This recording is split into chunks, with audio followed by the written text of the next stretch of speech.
എല്ലാവർക്കും നമസ്കാരം. കുറെ നാളുകളായിട്ട് ഞാൻ ക്ലാസ് ഒന്നും എടുക്കാറില്ല. എങ്കിലും എനിക്ക് ഇപ്പൊ ഈ അടുത്ത ദിവസം നമ്മുടെ സുരേഷ് സാറ് ഈ നമ്മളുടെ ഈ ബിസിനസ് മെഡിക്കൽ ഹോസ്പിറ്റലുകളുടെ ഒക്കെ ഒരു ബിസിനസ് മനോഭാവത്തെ കുറിച്ച് പറഞ്ഞപ്പോഴാണ് എനിക്ക് ഈ ഒരു ചെറിയൊരു അറിവ് ഞാൻ ഇതുപോലെ എനിക്ക് കിട്ടിയിരിക്കുന്നത്. യൂട്യൂബിലൊക്കെ ഞാൻ ഇങ്ങനത്തെ ആരോഗ്യപരമായിട്ടുള്ള ക്ലാസ്സുകൾ കേൾക്കാറുണ്ട്. അപ്പൊ അതിൽ നിന്ന് കിട്ടിയ ഒരു ചെറിയൊരു അറിവാണ്. അപ്പൊ ഇന്നിപ്പോ നമ്മൾക്കിപ്പോ ഈ മഴക്കാലം തുടങ്ങി. പലർക്കും പലവിധ രോഗത്തിന്റെ ചെറിയ പ്രശ്നങ്ങള് ഒക്കെ വീടുകളിൽ ഇപ്പൊ കുട്ടികളാണെങ്കിൽ അവർക്ക് പനി, ചുമ, നീർവീഴ്ച, വയറിളക്കം അങ്ങനെയൊക്കെയുള്ള പ്രശ്നങ്ങള് കുട്ടികൾക്ക് നമ്മുടെ വീടുകൾ സാധാരണ ഉണ്ടാവും. അപ്പൊ ഇതിന്റെയൊക്കെ എന്തുകൊണ്ടാണ് ഇത് വരുന്നത് എന്നുള്ള കാര്യം പലർക്കും അതിനെ കുറിച്ചിട്ടുള്ള ഒരു അവയർനെസ് ഇല്ലെന്ന്. അപ്പോ അത് എനിക്ക് കിട്ടിയ ഒരു ചെറിയ അറിവ് കിട്ടിയപ്പോ ഞാൻ അതൊന്ന് ഷെയർ ചെയ്യാന്ന് വിചാരിച്ചു.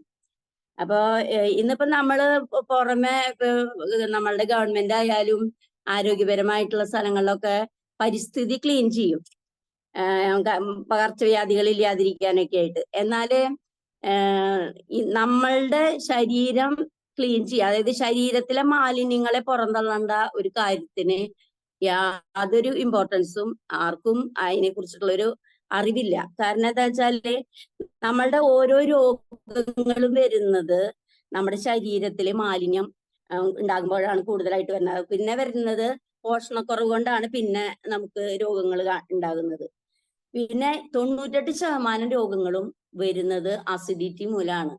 ഈ അസിഡിറ്റി എന്ന് പറയാൻ നമ്മളുടെ ബാനർജി സാർ മിക്കപ്പോഴും പറയാറുണ്ട്, നമ്മുടെ ശരീരത്തിന്റെ pH 7.35-നും 7.45-നും ഇടയിൽ നിർത്താനായിട്ട് നമുക്ക് കഴിഞ്ഞെങ്കിൽ മാത്രമാണ് നമ്മളുടെ ആ അസിഡിറ്റീനെ നമുക്ക് നമ്മുടെ കൺട്രോളിലേക്ക് കൊണ്ടുവരാനായിട്ട് പറ്റുള്ളൂ.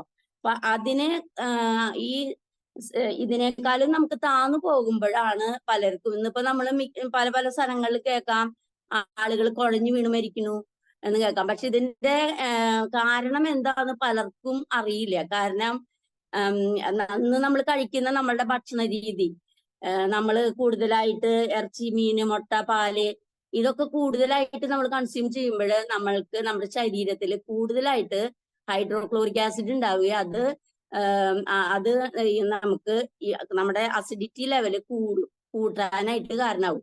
അപ്പൊ ഇതൊന്നും ആരും വളരെയധികം ഇതിനെ എങ്ങനെ പരിഹരിക്കാന്നുള്ള ഒരു കാര്യം, നമുക്ക് അസിഡിറ്റി ഉണ്ടെങ്കിൽ നമുക്ക് ആൽക്കലൈൻ വാട്ടർ നമ്മൾ കഴിക്കുമ്പോൾ ഈ അസിഡിറ്റീനെ നമുക്ക് കൺട്രോളിലേക്ക് കൊണ്ടുവരാനായിട്ട് പറ്റും. നമ്മൾക്ക് കുക്കുംബർ കഴിക്കുക, അല്ലെങ്കിൽ തണ്ണിമത്തന്റെ ജ്യൂസ് കഴിക്കുക, അതുപോലെ കുമ്പളങ്ങയുടെ ജ്യൂസ്, ചൊരക്കയുടെ ജ്യൂസ്, ഇതൊക്കെ നമുക്ക് കണ്ടമാന ആൽക്കലൈൻ അടങ്ങിയിട്ടുള്ള ഭക്ഷണമാണ്. ഇതൊക്കെ നമ്മളുടെ ഭക്ഷണത്തിന്റെ ഒരു ഭാഗമാക്കിയിട്ട് നമുക്ക് ഇടയ്ക്കെങ്കിലും അത് കഴിക്കാൻ പറ്റുകയാണെങ്കിൽ നമുക്ക് കുറെ അസുഖങ്ങളിൽ നിന്നും നമുക്ക് മാറ്റം വരുത്താനായിട്ട് പറ്റും. ഈ അസിഡിറ്റി നമ്മൾ പറയുമ്പോൾ നിസ്സാരമായ ഒരു അവസ്ഥയാണെങ്കിൽ പോലും അത് അനേക രോഗങ്ങളെ നമ്മളുടെ ശരീരത്തിലേക്ക് കൊണ്ടുവരുന്ന ഒരു അവസ്ഥയാണ്. കാരണം എന്താണെന്ന് വെച്ചാല് ഈ അസിഡിറ്റി വരുമ്പോൾ നമ്മളുടെ ശരീരത്തിൽ നിന്ന് തന്നെ ശരീരത്തെ രക്ഷിക്കാൻ വേണ്ടിയിട്ട് കാൽസ്യം വലിച്ചെടുക്കും. അപ്പൊ ചിലർക്ക് പല്ലിന്റെ അവിടെ വേദന എടുക്കും, ചിലർക്ക് കാലിന്റെ ഭാഗത്താവും വേദന. അപ്പൊ ശരീരത്തെ രക്ഷിക്കാൻ വേണ്ടിയിട്ട് ചെയ്യുന്ന ഒരു പ്രക്രിയയാണ് ഇത്. ഇതിപ്പോ നമ്മള് പറയുകയാണെങ്കിൽ മണ്ണിന്റെ pH നോക്കിയിട്ടാണ് കൃഷിക്കാര്, കർഷകര് അത് മണ്ണിന്റെ pH നോക്കും, നല്ല കർഷകരൊക്കെ ആണെങ്കിൽ. അപ്പൊ അവര് അതിന് കുമ്മായം ഇട്ട് കൊടുക്കുക, അല്ലെങ്കിൽ കാൽസ്യത്തിന്റെ കക്കപ്പൊടി ഇട്ട് കൊടുക്കുക, അങ്ങനെയൊക്കെ ചെയ്ത് അവര് അതിനെ പരിഹരിക്കും. അതുപോലെ ഈ നമ്മളെ മീൻ വളർത്തുന്നവര് വെള്ളത്തിന്റെ pH അവര് എപ്പോഴും നോക്കിക്കൊണ്ടിരിക്കും, മീൻ വളർത്തുന്ന ആളുകള്. അതെന്ന് വെച്ചാൽ പ്രത്യേകിച്ച് കൊഞ്ച് കൃഷിയൊക്കെ ചെയ്യുന്നവര് 2 നേരം നോക്കുന്നതാണ് പറയുന്നത്. അപ്പൊ അവര് അതിന്റെ pH-നെ കൺട്രോൾ ചെയ്യാൻ വേണ്ടിയിട്ട് ഇതുപോലെ കുമ്മായം വെള്ളത്തിൽ ഇട്ട് കൊടുക്കും. അപ്പൊ നമ്മളുടെ വീടുകളിലും നമുക്ക് ഈ നമ്മുടെ കിണറ്റില് കുമ്മായം ഇട്ട് കൊടുക്കുന്നത് വളരെ നല്ലതാണ്. കാരണം നമ്മളുടെ വെള്ളത്തിന്റെ pH-നെ നിർത്താനായിട്ട് അത് വളരെ ഉപകാരപ്രദമായിട്ടുള്ള ഒരു കാര്യമാണ്. ഇതുപോലെ തന്നെ നമ്മുടെ ശരീരത്തെ രക്ഷിക്കാൻ വേണ്ടിയിട്ട് ചെയ്യുന്ന ഒരു ഇതാണ് കാൽസ്യം നമ്മുടെ ശരീരത്തിൽ നിന്ന് വലിച്ചെടുക്കുന്നത്. അപ്പൊ ഇത് നമ്മൾക്ക് ഉണ്ടാകുന്ന എന്താന്ന് വെച്ചാല് നമ്മളുടെ ശരീരത്തിലെ കാൽസ്യത്തിന്റെ അളവ് കുറയും. പിന്നെ നമുക്ക് അവിടെ ഇവിടെയൊക്കെ വേദനകൾ അനുഭവപ്പെടും. അതുപോലെ തന്നെ നമ്മുടെ മസിലുകളുടെ സ്ട്രെങ്ത് വളരെ കുറയും ഈ അസിഡിറ്റി വരുമ്പോൾ. അപ്പൊ ഇങ്ങനെ അസിഡിറ്റി എന്ന് പറയുമ്പോൾ നിസ്സാരമാണെങ്കിൽ പോലും പല രോഗങ്ങള് നമ്മുടെ ശരീരത്തിൽ കൊണ്ടുവരുന്ന ഒരവസ്ഥയാണത്. ശരീരത്തിന് മൊത്തത്തില് അതിന്റെ ബൈ പ്രൊഡക്റ്റ് എന്ന് പറഞ്ഞാൽ കൂടുതലായിട്ട് ഇപ്പൊ നമ്മള് പ്ലാന്റ് പ്രോട്ടീന്, അതായത് പരിപ്പ്, പയറ്, കടല, മുതിര, അങ്ങനത്തെ എല്ലാ സാധനങ്ങളും എക്സസ് ആയിട്ട് കൂടുതലായിട്ട് നമ്മൾ കഴിക്കുമ്പോൾ അതുണ്ടാക്കുന്നത് എന്താണെന്ന് വെച്ചിട്ടുണ്ടെങ്കിൽ കൂടുതലായിട്ട് ഹൈഡ്രോക്ലോറിക് ആസിഡ് ഉണ്ടാവുകയും അതിന്റെ ബൈ പ്രൊഡക്റ്റ് ആയിട്ട് യൂറിക് ആസിഡ് നമ്മളുടെ ശരീരത്തിൽ ഫോം ചെയ്യുകയും ചെയ്യും. അപ്പൊ ഈ യൂറിക് ആസിഡ് ഒരു ഭാഗത്ത് ഇതായി കഴിഞ്ഞാൽ അവിടെ ഇപ്പൊ നമുക്ക് വേദന അനുഭവപ്പെടും. അപ്പൊ ഇതൊന്നും ആരും ശ്രദ്ധിക്കില്ല. നമ്മള് ആശുപത്രിയിൽ പോയി ഡോക്ടർമാരെന്താന്ന് വെച്ചാല് രോഗത്തിന്റെ കാരണമല്ല അവര് നോക്കുക. അവര് ഒരു രോഗം കണ്ട് അതിന്റെ സിംറ്റംസ് കണ്ടു കഴിഞ്ഞാൽ അതിന് ഒരു മരുന്ന് നമുക്ക് തരും. പക്ഷെ ഈ കഴിക്കുന്ന മരുന്ന് പിന്നീട് വേറെ രോഗങ്ങൾ അപ്പുറത്ത് ഉണ്ടാക്കിക്കൊണ്ടിരിക്കുന്നുണ്ടെന്ന് ഒരാളും ചിന്തിക്കുന്നില്ല. ഇതുപോലെ ഇപ്പൊ നമ്മൾക്ക് വയറിളക്കം, ഇപ്പൊ നമ്മളുടെ മാലിന്യ നിർമ്മാർജ്ജനം എന്ന് പറഞ്ഞാൽ നമ്മുടെ ശരീരം തന്നെ പലപ്പോഴും മാലിന്യങ്ങളെ പുറന്തള്ളാൻ ശ്രമിക്കുന്നുണ്ട്. പക്ഷെ ഇതാരും അതിന്റെ ഗൗരവത്തോടു കൂടി കാണുന്നില്ല. കാരണം ഒരു വയറിളക്കം ഉണ്ടാക്കുക എന്ന് പറഞ്ഞാൽ നമ്മൾക്ക് അതൊരു രോഗമാണ്. പക്ഷെ ശരീരത്തിനെ സംബന്ധിച്ച് അത് ഒരു മാലിന്യ നിർമ്മാർജ്ജന പദ്ധതിയാണ്.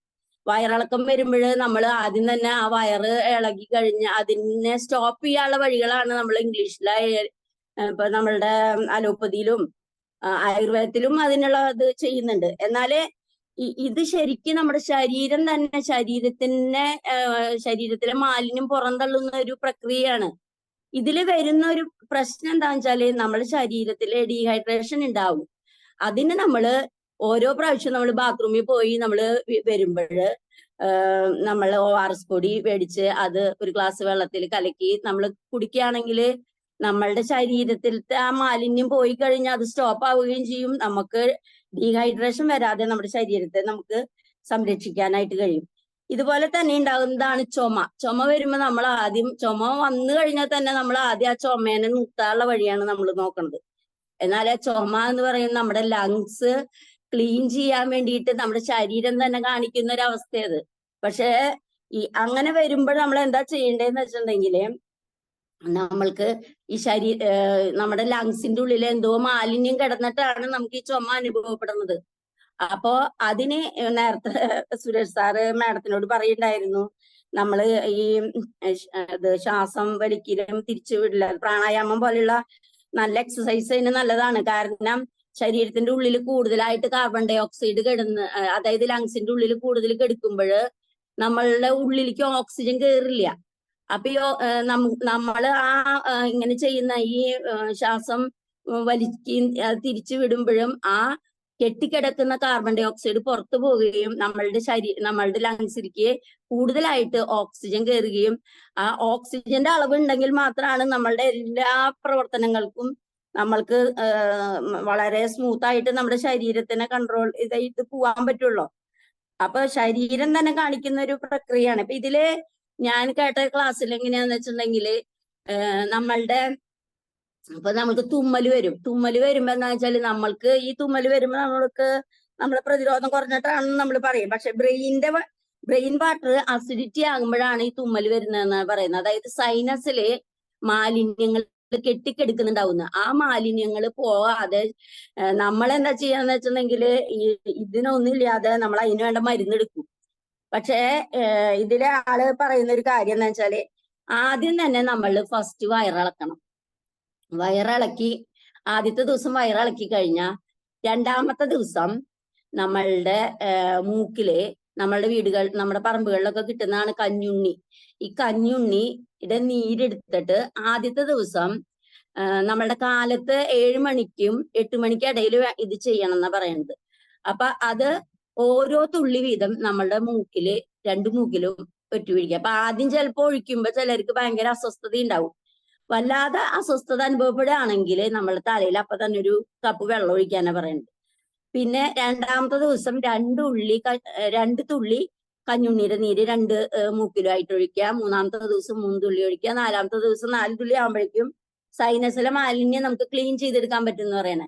ഇതുപോലെ തന്നെ നമ്മുടെ ലങ്സിലെ മാലിന്യത്തെ നീക്കാനായിട്ട്, ലങ്സ് ക്ലീൻ ചെയ്യാനായിട്ട് പറയുന്നത് മത്തങ്ങയാണ്. പഴുത്ത മത്തങ്ങ കിട്ടുകയാണെങ്കിൽ അത് പച്ചയില് സ്ക്രാബ് ചെയ്തിട്ട് നമുക്ക് വല്ല നാളികേരോ അല്ലെങ്കിൽ അതിലൊക്കെ വല്ല തേൻ ഒഴിച്ചിട്ട് പച്ചയായിട്ട് തന്നെ നമുക്ക് ടേസ്റ്റിൽ കഴിക്കാൻ പറ്റും. അതുപോലെ തന്നെ അത് നമുക്ക് ഒരു മറ്റേ തൈര് ചേർത്തിട്ട് ഒരു പച്ചടി പോലെയോ നമുക്ക് അങ്ങനെ കഴിക്കാം. അപ്പൊ എങ്ങനെയായാലും മത്തങ്ങ ഏറ്റവും നല്ല നമ്മളുടെ ലങ്സിനെ ക്ലീൻ ചെയ്യുന്ന ഒരു സാധനമാണ്. ഇതേപോലെ തന്നെ നമ്മളുടെ പിന്നെ പറയുന്നത് നമ്മളുടെ കിഡ്നീനെ ക്ലീൻ ചെയ്യുന്ന ഇതാണ് മുള്ളങ്കി.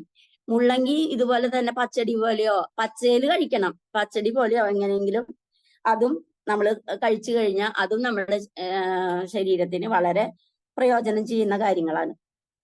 പിന്നെ നമ്മൾക്ക് പോഷണക്കുറവാണ് പിന്നെ വരുന്ന നമ്മളുടെ രോഗത്തിന്റെ പ്രതിരോധം നമ്മൾ കൂട്ടാനുള്ള വഴികളാണ് ചെയ്യേണ്ടത്. രോഗപ്രതിരോധം കൂട്ടാനുള്ളത് ഒന്നാമത്തത് നമ്മൾ വൈറ്റമിൻ സി അടങ്ങിയിട്ടുള്ള കുറേ ഫ്രൂട്ടുകൾ ഉണ്ട്. നമുക്ക് പേരക്കയില് നല്ലോണം ഉണ്ട്, അതുപോലെ നെല്ലിക്കയിലുണ്ട്, അതുപോലെ മറ്റേ ചെറുനാരങ്ങ, ഇതിലൊക്കെ നല്ലവണ്ണം വൈറ്റമിൻ സി ഉണ്ട്. പക്ഷെ ഇനി ഇങ്ങനെയൊന്നും ഇല്ലെങ്കിലും അത് സപ്ലിമെന്റ് ആയിട്ട് ഉപയോഗിക്കാനും കുഴപ്പമില്ല എന്നാണ് പറയണത്. പിന്നെയുള്ളത് മുന്തിരിങ്ങയുടെ കുരുവിന്റെ ഇതില്ലേ, ഗ്രേപ്പ് സീഡ് എക്സ്ട്രാക്ട്, അത് ഒരു ഗുളിക വീതം 3 നേരം നമ്മൾ കഴിക്കുന്നത് നല്ലതായിരിക്കും. പിന്നെ വൈറ്റമിൻ ബി കോംപ്ലക്സിന്റെ ഗുളിക, അതും നമ്മൾ കഴിക്കുകയാണെങ്കിൽ നമുക്ക് ഒരു വിധം നമ്മുടെ ശരീരത്തിനെ പ്രൊട്ടക്ട് ചെയ്ത് കൊണ്ട് നടക്കാനായിട്ട് നമുക്ക് കഴിയും. അപ്പൊ ഈ മഴക്കാലത്ത് മിക്ക വീടുകളിലും കുട്ടികൾക്ക് പനി വരും. ചിലപ്പോ മഴച്ചാറിൽ കൊണ്ട് നീരുവീഴ്ച പനി, അത് സ്ഥിരമാണ്. അപ്പൊ അതിനായിട്ട് ആളൊരു പരിഹാര മാർഗം പറഞ്ഞാൽ എന്താ വെച്ചാല് അമൃതാരിഷ്ടല്ലേ, അമൃതാരിഷ്ടം 1 സ്പൂണ് വീതം 3 നേരം അത് കഴിക്കുക. പിന്നെ സുദർശനം ടാബ്ലറ്റ് വൈകുന്നേരം 2 എണ്ണം വെച്ചിട്ട് ഒരാഴ്ച കഴിക്കുക.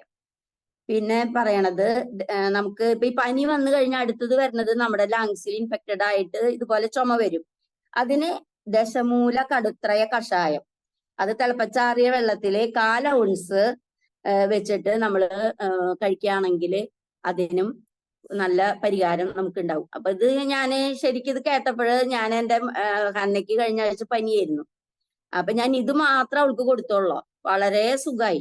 അപ്പൊ ഇതൊക്കെ നമുക്ക് ചെറിയ ചെറിയ ഈ അറിവുകള് നമ്മള് മറ്റുള്ളവർക്ക് അത് പറഞ്ഞു കൊടുക്കുമ്പോൾ വളരെ പ്രയോജനം ആവുമെന്ന് വിചാരിച്ചിട്ടാണ് ഞാൻ ഈ കാര്യം ഷെയർ ചെയ്യാന്ന് വിചാരിച്ച്. അപ്പൊ ഇതെല്ലാവർക്കും പ്രയോജനമാവുമെന്ന് വിചാരിക്കുന്നു. ഇത്രയും പറഞ്ഞുകൊണ്ട് ഞാൻ നിർത്തുന്നു.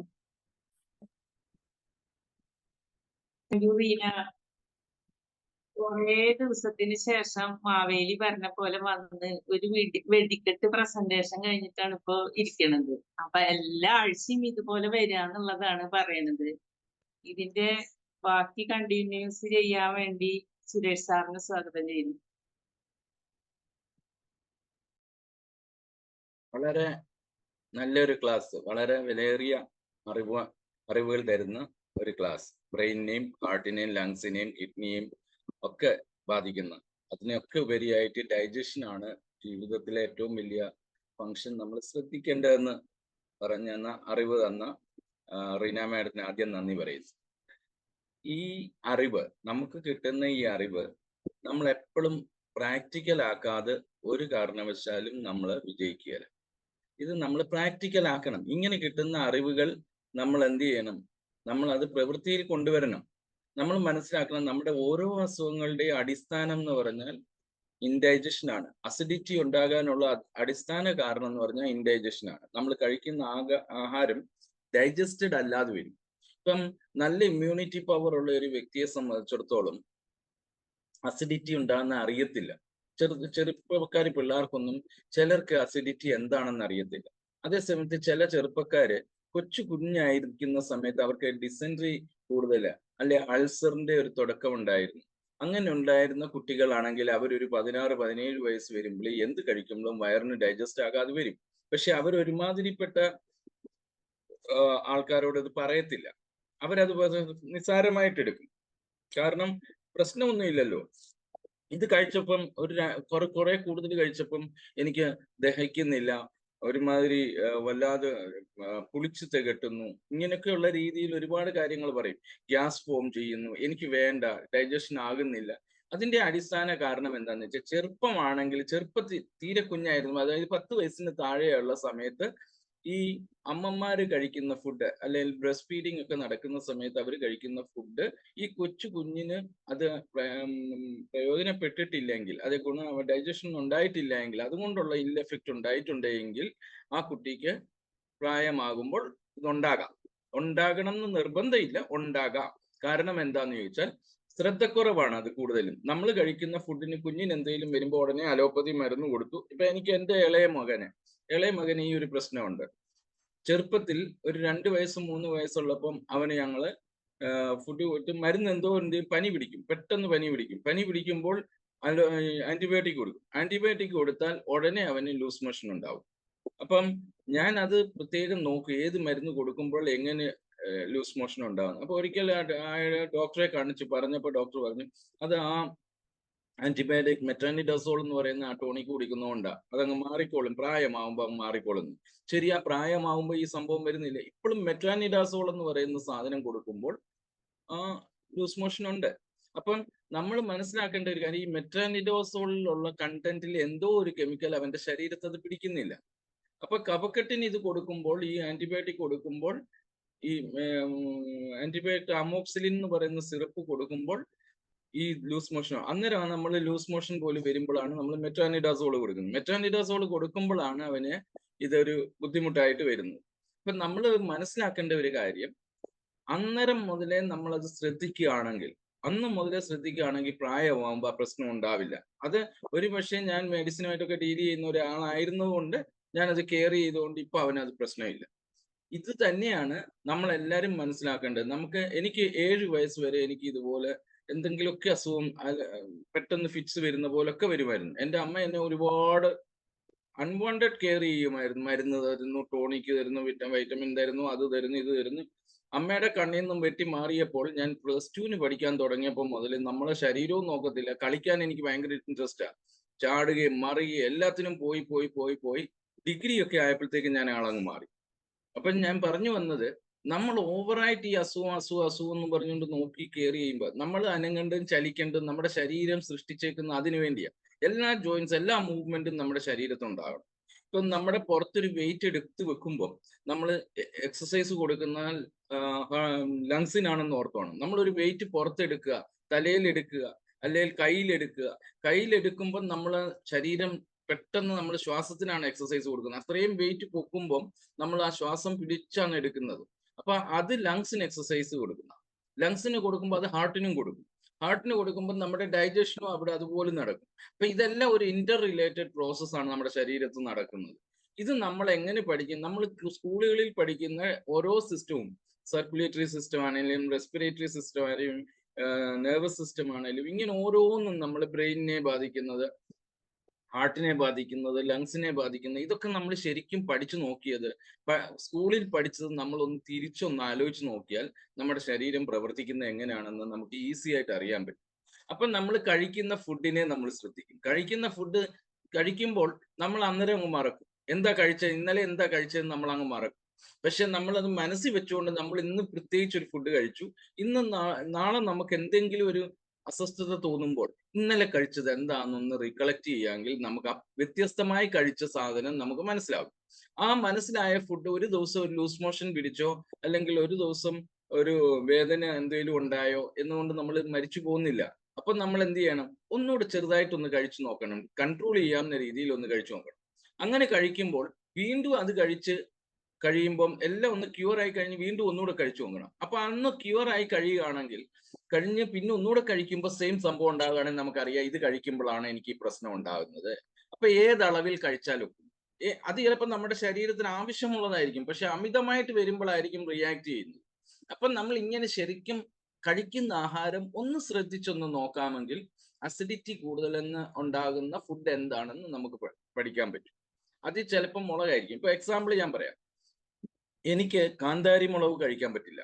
അതേ സംബന്ധിച്ച് ചെറിയ ഉണ്ടമുളകുണ്ട്, അതിന് തന്നെ പറയുന്നത് കർണം പൊട്ടി എന്ന് പറയും. ആ സാധനം ചുമ്മാ ചവച്ചഴിച്ചു, ഒരു പ്രശ്നവുമില്ല. എല്ലാരും പറയാം അതിനാ എരിവ് കൂടുതൽ. ഈ കർണം പൊട്ടി എന്ന് പറയുന്ന മുളകിനാണ് എരിവ് കൂടുതൽ എന്ന് പറയും. അത് കഴിച്ചാൽ അപകടമാണെന്ന് പറയും. പക്ഷെ അത് കഴിച്ചാൽ എനിക്ക് ഒരു പ്രശ്നവുമില്ല. അതേ സമയത്ത് കാന്താരി എന്ന് പറയുന്ന ചെറിയ സാധനമാണ്. അത് കഴിച്ചു പോയോ അന്നത്തെ ദിവസം അല്ല ഒരു 2 ദിവസത്തേക്ക് എനിക്ക് പോകാൻ പറ്റുകയില്ല. ജോയിന്റ്സിനൊക്കെ വേദനയാണ്, കാലിനും കൈക്കും ഒക്കെ വേദനയാണ്. അപ്പൊ എനിക്ക് അത് പിടിക്കുകയില്ല എന്നുള്ളതാ, കാന്താരി പിടിക്കുകയില്ല എന്നുള്ള സത്യം. അതുപോലെ പച്ചമുളക് എടുക്കുക. പച്ചമുളക് കടയിൽ നിന്ന് മേടിക്കുന്ന പച്ചമുളക് കഴിച്ചാൽ ഉടനെ ഇൻഡൈജഷൻ ഉണ്ടാവും. അതിന്റെ തൊലി ഉണ്ടല്ലോ, വെന്ത് കഴിയുമ്പോൾ തൊലി വേഗത്തില്ല. ആ തൊലി കഴിച്ചാൽ നമ്മുടെ ശരീരത്തിൽ അത് ഡൈജസ്റ്റ് ആകാൻ അത് ഇതായി മാറാനായിട്ട് ഒരുപാട് സമയമെടുക്കും. അതിന്റെ സ്കിൻ മാത്രം നമ്മളൊന്ന് പുഴുങ്ങി വേവിച്ച് കഴിഞ്ഞാൽ അതിന്റെ സ്കിൻ ഒന്ന് ഇളക്കിയിട്ട് കഴിച്ചേ കുഴപ്പമില്ല. ആ സ്കിന്ന് കഴിക്കാൻ നമുക്ക് ആ സ്കിന്ന് നമ്മുടെ ശരീരത്തിൽ ഡൈജസ്റ്റ് ആകാൻ ഒരുപാട് സമയമെടുക്കും. അപ്പോഴാണ് ഈ പുളിച്ചത് കിട്ടുന്നത്. 2 മണിക്കൂർ കൊണ്ട് നമ്മൾ കഴിക്കുന്ന ഫുഡ് 1.5 അല്ലെങ്കിൽ 2 മണിക്കൂർ കൊണ്ട് കംപ്ലീറ്റ്ലി ഡൈജസ്റ്റഡ് ആയില്ലെങ്കിൽ നമ്മൾ കഴിച്ച ഫുഡിന് എന്തോ ഒരു തകരാറുണ്ടെന്നുള്ളതാണ് നമ്മൾ അറിയേണ്ടത്. 1.5 മണിക്കൂർ കഴിയുമ്പോൾ അടുത്ത ഫുഡ് കഴിക്കാൻ നമുക്ക് പറ്റണം. നമ്മൾ ഒരു ഫുഡ് കഴിച്ച് 1.5 മണിക്കൂർ കഴിയുമ്പോൾ വിശപ്പല്ല, നമുക്ക് എന്തെങ്കിലും ഒന്ന് കഴിക്കാൻ തോന്നണം. അത് കഴിക്കണമെങ്കിൽ കഴിക്കാം എന്നുള്ളൊരു സ്ഥിതി ആകണം. അതാ ഡയബറ്റിക് ഉള്ളവരുടെ ഡയബറ്റിക് നോക്കുന്ന 1.5ക്കും 2 മണിക്കൂറിനും ഇടയ്ക്കല്ലേ. നമ്മൾ മനസ്സിലാക്കേണ്ട കാര്യം അതെന്തുകൊണ്ടാ ഈ 1.5 മണിക്കൂർ അല്ലെങ്കിൽ 2 മണിക്കൂറിനകം ഫുഡ് ഡൈജസ്റ്റ് ആവും. അപ്പൊ ഫുഡ് കഴിച്ചിട്ടുണ്ടാകുന്ന ഗ്ലൂക്കോസ് ലെവൽ അറിയാൻ വേണ്ടിയാണ് ഈ 2 മണിക്കൂറിനകം നിങ്ങൾ വരണം എന്ന് പറയുന്നത്. എന്ന് പറഞ്ഞാൽ ഫുഡിനോട് ചേർന്നുള്ള ഗ്ലൂക്കോസ് ലെവൽ എന്താണെന്ന് അറിയാൻ വേണ്ടിയാണ്. അപ്പൊ നമ്മൾ എപ്പോഴും മനസ്സിലാക്കണം, നമ്മൾ കഴിക്കുന്ന ഫുഡ് 1.5 മാക്സിമം 2 മണിക്കൂറിനകം ഡൈജസ്റ്റ് ആകണം. ഈ പ്രായമുള്ള അല്ലെങ്കിൽ 50 വയസ്സിന് മേളിലോട്ടുള്ള ആൾക്കാർക്ക് ആ സമയം കൊണ്ട് ഡൈജസ്റ്റഡ് ആവില്ല. അതുകൊണ്ടാണ് നമ്മൾ പറയുന്നത് വൈകുന്നേരം നേരത്തെ കഴിക്കണം എന്ന് പറയുന്നത്. കാരണം നമ്മൾ ഉറങ്ങുന്ന സമയത്ത് നമ്മുടെ ശരീരത്തിന്റെ ഓരോ ഓർഗനും വർക്ക് ചെയ്യണമെങ്കിൽ നമ്മുടെ ഫുഡ് നമ്മൾ വയറ് നിറഞ്ഞുകൊണ്ട് കിടന്നാൽ നമുക്ക് അത് ബുദ്ധിമുട്ടുണ്ടാകും. അതുകൊണ്ട് നേരത്തെ കഴിക്കണം. ഒരു 2 മണിക്കൂറോടുകൂടി ഏതാണ്ട് ഡൈജസ്റ്റ് ആയി കഴിയുമ്പോഴാണ് നമ്മുടെ ബോഡി റെസ്റ്റ് കൊടുക്കുമ്പോൾ നമ്മൾ അതിന്റെ ഒരു പ്രത്യേക രീതിയിലുള്ള പ്രവർത്തനം നടക്കുന്നത്. അപ്പൊ ആ പ്രവർത്തനത്തിനെ തടസ്സപ്പെടുത്താൻ പറ്റില്ല. ഇതെല്ലാം സിസ്റ്റം കൂടെ കോറിലേറ്റ് ചെയ്ത് വരണമെങ്കിൽ തീർച്ചയായിട്ടും നമുക്ക് അതിൻ്റെതായിട്ടുള്ള ഗുണമുണ്ടാകും. അപ്പൊ അത് നമ്മൾ പ്രത്യേകം ശ്രദ്ധിക്കണം. നമ്മള് ഈ പഠിച്ച കാര്യം നമ്മളൊന്നും ഡോക്ടറേറ്റ് എടുക്കുകയോ അല്ലെങ്കിൽ MBBSന് പോകുകയൊന്നും വേണ്ട. ഒരു ഡോക്ടറിന്റെ അടുക്ക പോകുമ്പോൾ ആ ആള് പറഞ്ഞ, ഇപ്പം റീന മാഡം അറ്റൻഡ് ചെയ്ത ക്ലാസ്സിൽ അദ്ദേഹം പറഞ്ഞ ക്ലാസ്, അദ്ദേഹത്തിന് കിട്ടിയ അറിവ് നമ്മളോട് പറയുമ്പോൾ നമുക്കുള്ള അറിവ് വെച്ചുകൊണ്ട് നമ്മളൊന്ന് കമ്പയർ ചെയ്യുന്നു. ഇതിലെന്താണ്, എത്ര സത്യമുണ്ട്, നമ്മൾ എന്തുമാത്രം പഠിക്കാനുണ്ട്, നമ്മൾ എന്തുമാത്രം അറിയാനുണ്ട്, ശരിയാണല്ലോ. അങ്ങനെ കിട്ടുന്ന അറിവാണ് നമ്മൾ പ്രാക്ടിക്കലായിട്ട് യൂസ് ചെയ്യുന്നത്. പലപ്പോഴും ആൾക്കാർ സ്വയമേ ചിന്തിക്കുകയല്ല, സ്വയമേ നമ്മുടെ ശരീരത്തെക്കുറിച്ച് പഠിക്കാൻ. നമുക്ക് ഏറ്റവും നല്ല പഠിക്കാനുള്ള സ്കൂൾ എന്ന് പറയുന്നത് നമ്മുടെ ശരീരമാണ്. അതിനൊരു മനസ്സ് വേണം. ആ മനസ്സ് വേണമെങ്കിൽ നമ്മുടെ ബ്രെയിൻ വർക്ക് ചെയ്യണം. ഇപ്പോഴും ഞാൻ പറയുമ്പോൾ ഈ 3 സാധനത്തെ ബേസ് ചെയ്താ സംസാരിക്കുന്നത്. ഈ 3 കാര്യങ്ങളെ നമ്മളൊന്ന് പരിഗണിക്കാമെങ്കിൽ നമ്മുടെ ജീവിതം വളരെ സുഖമായി. എല്ലാ തരത്തിലും സുഖം കിട്ടണമെങ്കിൽ ഈ 3 സാധനങ്ങൾ നമ്മൾ ഡീപ്പായിട്ട് പഠിക്കും. നമ്മൾ പഠിക്കാൻ തയ്യാറാകണം. കാരണം നമുക്ക് കിട്ടുന്ന അറിവിന് ഒരു തടസ്സവുമില്ല, ആരും പിടിച്ചു നിർത്തത്തില്ല. നമുക്ക് ആഗ്രഹിച്ചാൽ മാത്രം മതി, അറിവ് വേണം എന്ന് ആഗ്രഹിച്ചാൽ മാത്രം മതി. നമുക്ക് ഇന്ന് ഇവിടെ ഇരുന്നുകൊണ്ട് ISROയിലെ ഒരു സയന്റിസ്റ്റ് എന്തോ കണ്ടുപിടിച്ചതിനെ കുറിച്ച് ചെറിയൊരു ഇൻഫർമേഷൻ നമ്മൾ യൂട്യൂബിൽ കണ്ടാൽ നമ്മൾ അതിലും വലിയ ആകത്തില്ലേ? നമ്മളോട് ഒരു ഡോക്ടർ ഒരു കാര്യം പറഞ്ഞു തന്നാൽ നമ്മൾ ഇങ്ങോട്ട് ഇറങ്ങിയിട്ട് ആ ഡോക്ടറെക്കാളും അറിയാവുന്ന പോലല്ലേ നമ്മുടെ ഒരു അസുഖ വിവരം നമ്മൾ മറ്റൊരാളോട് പറയുന്നത്. നമ്മുടെ ബന്ധുവിന് ഒരു അസുഖം ഉണ്ടായി, അവിടെ ചെല്ലുമ്പോൾ ഡോക്ടർ അതിനെ വിശദീകരിച്ച് നമ്മളോട് പറഞ്ഞു തരുന്നു. അവിടെ ഇങ്ങോട്ട് ഇറങ്ങിയിട്ട് നമ്മുടെ അടുത്ത ബന്ധുവിനോട് നമ്മൾ ഈ വിവരം പറയുമ്പോൾ നമ്മൾ അയാളെക്കാളും വലിയ ഡോക്ടർ എന്നുള്ള രീതിയിലായി കിട്ടിയ ഇൻഫർമേഷൻ അയാൾക്ക് അങ്ങോട്ട് പാസ് ഓവർ ചെയ്ത് കൊടുക്കുന്നു. അപ്പം നമ്മളൊന്ന് മനസ്സിലാക്കണം, ഈ അറിവ് നേടുന്നതിനും അറിവ് പ്രകടിപ്പിക്കുന്നതിനും ഒരു തടസ്സവുമില്ല. നമ്മളോട് ആരും പറയത്തില്ല ഇത്രയുമേ സംസാരിക്കാവൂ, ഇതിനപ്പുറം സംസാരിക്കരുത്, ഇതേ സംസാരിക്കാവൂ, ഇതിനപ്പുറം അവർക്ക് ഇഷ്ടമല്ലാത്തത് കൊണ്ടേ നമ്മളോട് പ്രതികരിക്കുന്നേ ഉള്ളൂ. പക്ഷെ നമുക്ക് വായി തോന്നുന്നത് പറയാം, നമ്മുടെ മനസ്സിൽ തോന്നുന്നത് പറയാം, പക്ഷെ അത് നല്ലതായിരിക്കണം എന്നേ ഉള്ളൂ. അപ്പം നല്ല രീതിയിൽ നമ്മുടെ ഈ അറിവ് അല്ലെങ്കിൽ നമുക്ക് കിട്ടിയ ഈ അനുഗ്രഹം നമ്മൾ യൂസ് ചെയ്യുകയാണെങ്കിൽ തീർച്ചയായിട്ടും നമുക്കത് ഗുണം ചെയ്യും. അപ്പൊ നമുക്കിത് ഗുണം ചെയ്ത് നല്ല രീതിയിൽ പോകണമെങ്കിൽ നമ്മുടെ ജീവിതം പഠിപ്പിക്കുന്ന ഓരോ പാഠങ്ങളും അതിന്റെ അനുസരിച്ച് നല്ല രീതിയിൽ എടുക്കുകയാണെങ്കിൽ, ഓരോ ദിവസവും ഇതുപോലെ ഓരോ കാര്യങ്ങൾ പറയുന്നു.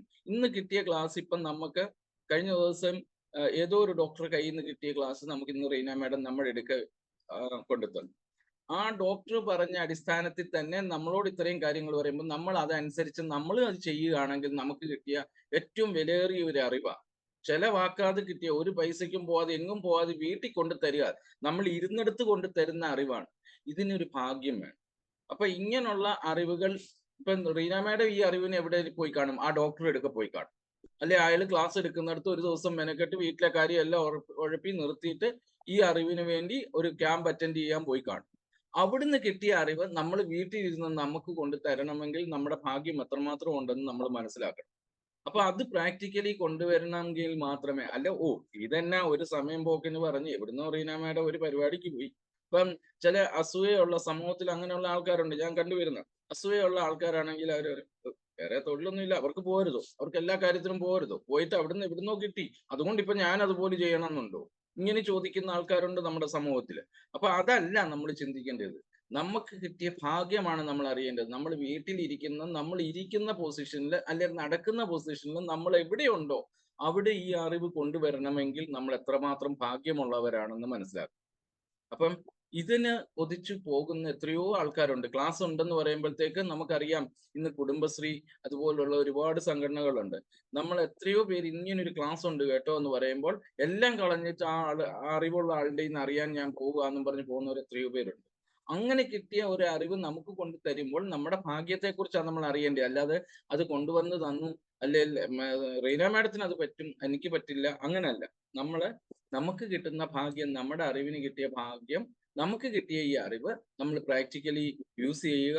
അതോടൊപ്പം തന്നെ നമുക്ക് അതിൽ നിന്ന് കിട്ടുന്ന ഗുണങ്ങൾ മറ്റുള്ളവരോടും പ്രചരിപ്പിക്കുക, പറഞ്ഞു കൊടുക്കുക. ഇങ്ങനെ മാത്രമേ നമ്മുടെ നാടും നമ്മുടെ സമൂഹവും വളരുകയുള്ളൂ. ഈ അറിവും ഇതൊക്കെ നമ്മൾ പ്രകടിപ്പിച്ചില്ലേ പിന്നെ നമ്മുടെ ജന്മം എന്താണെന്ന് നമ്മൾ മനസ്സിലാക്കണം.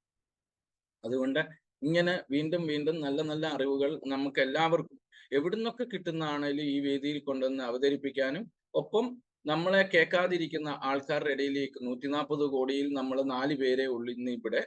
ബാക്കിയുള്ള 140ന് 4 പേര് കുറച്ച് എത്രയാണോ അത്രയും കോടി ആൾക്കാർക്ക് ഈ വിവരം അറിയാനും ഇതുപോലെ പറയാനും ഇതുപോലെ കേൾക്കാനും ഒക്കെ ഉള്ള അവസരം ഉണ്ടാവട്ടെ. ഇതിൽ കൂടുതൽ അറിവുള്ള ലോകത്തും നമുക്ക് എല്ലാവർക്കും കൂടുതൽ അറിവുകൾ കിട്ടട്ടെ എന്ന് പറഞ്ഞുകൊണ്ട് ഞാൻ എൻ്റെ വാക്കുകൾ നിർത്തുന്നു. നന്ദി, നമസ്കാരം. Thank you.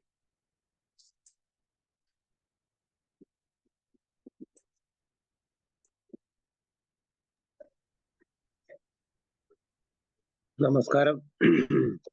നമസ്കാരം സാറേ, പറഞ്ഞാട്ടെ. നമ്മള് അറിയാവുന്ന അറിവുകള്, കാരണം നമുക്കറിയാം സംഗതി, ഇന്നതൊക്കെ കഴിച്ചു കഴിഞ്ഞാൽ ഇന്ന കുഴപ്പങ്ങൾ ഉണ്ടാവുമെന്ന് അറിയാം. പക്ഷെ നമ്മളത് കെയർ ചെയ്യത്തില്ല. നമ്മളിപ്പോ ലൂസ് മോഷൻ വന്നു കഴിഞ്ഞാൽ ഉടനെ തന്നെ അത് അസുഖമാണെന്ന് ധരിച്ച് ആശുപത്രിയിൽ പോയി ഡോക്ടറെ കണ്ട് ഡോക്ടർ അത് പിടിച്ചു നിർത്തുക, അതിനുള്ള ഗുളികകൾ തരിക എന്നുള്ളതാണ്. അപ്പൊ അതിന്റെ കാര്യങ്ങൾ മനസ്സിലാക്കി കഴിഞ്ഞു കഴിഞ്ഞാൽ ഇത്ര കാര്യങ്ങൾ ഇന്നതുപോലെ ആയാൽ ഇന്ന ഗുണങ്ങളാണെന്ന് നമ്മൾ അറിയുന്നില്ല. ലൂസ് മോഷൻ എന്ന് വെച്ചാൽ നമ്മുടെ വയറിനകത്ത് പിടിക്കാത്ത സാധനങ്ങൾ അങ്ങോട്ട് ചെല്ലുന്നുണ്ടെങ്കിൽ അതിന് വേണ്ടാന്ന് പറയുന്ന വെളിയിൽ തള്ളാനുള്ള ഒരു പ്രക്രിയയാണത്. അത് മനസ്സിലാക്കാനുള്ള വിവരം നമുക്ക് വേണം. പക്ഷെ നമ്മളതല്ല, ഉടനെ എന്തെങ്കിലും കഴിച്ചു കഴിഞ്ഞാൽ ഉടനെ തന്നെ ലൂസ് മോഷൻ ആയി കഴിഞ്ഞാൽ ഉടനെ തന്നെ പറയും ഇന്ന ഡോക്ടറെ അടുത്തൊരു അടുത്തുള്ള ഡോക്ടർ ഏതാ, അല്ലെങ്കിൽ ഡിസ്പെൻസറി ഏതാന്ന് വെച്ചാൽ അവിടെ ചെന്ന് കഴിഞ്ഞാൽ ലൂസ് മോഷൻ എന്താ വിഷയം, ലൂസ് മോഷൻ ആണെന്ന് പറഞ്ഞാൽ ഉടനെ തന്നെ അതിനുള്ള ഗുളിക, പിടിച്ചു നിർത്താനുള്ള ഗുളിക. ഇത് പിടിച്ചു നിർത്തി കഴിഞ്ഞാൽ വരുന്ന ബുദ്ധിമുട്ട് എന്താണെന്ന് നമുക്കറിയത്തില്ല. കുറെ നാൾ കഴിയുന്നുണ്ടെങ്കിൽ അത് വിഷയങ്ങളായി കഴിയുന്നുണ്ടെങ്കിൽ അതെന്തിനാ പിടിച്ചു നിർത്തുന്നതിന്റെ ആവശ്യം എന്തോ? അത് കാര്യങ്ങൾ മനസ്സിലാക്കി കഴിഞ്ഞാൽ അത് പോട്ടെന്ന് വിചാരിക്കും. കുറെ നാൾ 6 മാസത്തിലൊരിക്കൽ വയറിളക്കണമെന്നാണ് പറയുന്നത്. 6 മാസത്തിലൊരിക്കൽ. കഴിഞ്ഞ ദിവസം ഇതുപോലെ വയറിളക്കാനെ കൊണ്ടുള്ള ഗുളികകൾ മെഡിക്കൽ സ്റ്റോറിൽ കിട്ടും. അപ്പൊ അത് വാങ്ങിച്ച് കഴിച്ചു കഴിഞ്ഞാൽ വരുന്ന ബുദ്ധിമുട്ടെന്ന് പറഞ്ഞാൽ നമ്മൾ കുത്തി ഇളക്കുകയാണ്. ഈ ഗുളിക കഴിക്കുന്നുണ്ടെ അത് അതിൻ്റെതായ മരുന്നുകൾ ചെന്ന് ആ ഇളകാത്ത ഭാഗങ്ങൾ കുത്തി ഇളക്കുന്ന വയറിനകത്ത് പെയിൻ ഉണ്ടാവും. ഒരു 6 മാസം മുമ്പ് ഞാനിതുപോലെ വൈഫ് പറഞ്ഞതുപോലെ വയറൊന്ന് ഇളക്കാന്ന് പറഞ്ഞത് ഇത് വാങ്ങിച്ച് കഴിച്ചു, ഗുളിക വാങ്ങിച്ച് കഴിച്ചു. 2 ദിവസത്തേക്ക് വയറിനകത്ത് ചെറിയ വേദനയും കാര്യങ്ങളും ഒക്കെ ഉണ്ട്. അപ്പൊ നമ്മളിങ്ങനെ വാട്ടവെള്ളം കുടിക്കുമായിരുന്നു. അപ്പൊ അത് കഴിഞ്ഞപ്പോ നല്ല സുഖമായി. വയറിളക്കി 2 ദിവസം കഴിഞ്ഞപ്പോഴത്തേക്ക് നല്ല സുഖമായി. കാരണം വെച്ചാൽ വയറിനകത്ത് വേറെ ഒരു വിഷയങ്ങളും ഇല്ലെന്നുള്ളത്. അപ്പൊ വയറിളകി കറക്റ്റായിട്ട് പോട്ടെന്ന് നമുക്കൊരു ധാരണ മനസ്സിലുണ്ടെങ്കിൽ നമുക്ക് വേറെ വിഷയങ്ങളൊന്നും ഇല്ലാതെ നമ്മൾ നല്ല രീതിയിൽ നമ്മൾ മുന്നോട്ട് പോകുക. അത് പിടിച്ചു നിർത്താൻ പാടില്ല. അപ്പൊ ഒരു കാര്യം ഇപ്പം അതിന് ഇപ്പൊ ചുമ പിടിച്ചു നിർത്താൻ പാടില്ല, ചുമക്കണമെന്നുള്ളതാണ്. അപ്പൊ ചുമക്കുമ്പോഴേ വായൊന്ന് പൊത്തിപ്പിടിച്ച് ചുമക്കണം എന്നിങ്ങനെ ആൾക്കാർ പറയുന്നത്. ചിലരങ്ങ് വായൊന്ന് പൊത്തിപ്പിടിക്കുക, അങ്ങ് ചുമച്ചേക്ക് നോക്കി അതിന്റെ മറ്റുള്ളവർക്ക് അതിന്റെ എഫക്റ്റ് ഉണ്ടാവും. അപ്പൊ അതിനാണ് വാ ഇങ്ങനെ പൊത്തിപ്പിടിക്കണം എന്ന് പറയുന്നത്. അപ്പൊ അങ്ങനെ ചില കാര്യങ്ങൾ നമ്മൾ അറിവ് സമ്പാദിക്കണമെന്നുള്ളത്.